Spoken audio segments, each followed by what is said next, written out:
It's been raining on and off all morning. Very heavy rain. Heavy rain is expected for the next couple of days.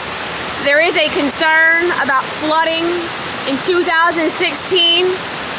Louisiana, mostly the southern parts, flooded very heavily. A lot of people lost their homes.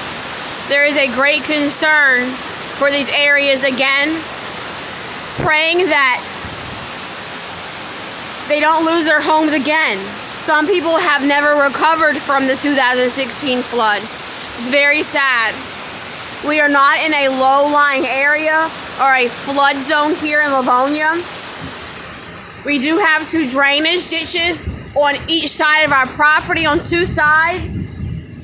But again, it's not a huge concern for us. We do have chickens on the ground. They are no longer in the coop in cages, so they are going to be wet and it's going to be muddy.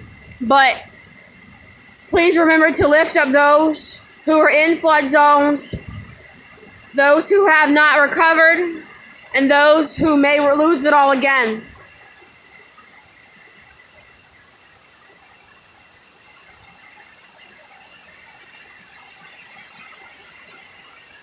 This is some moisture left behind from Hurricane Laura. The hurricane is no longer a threat to the area, but we are still getting rain.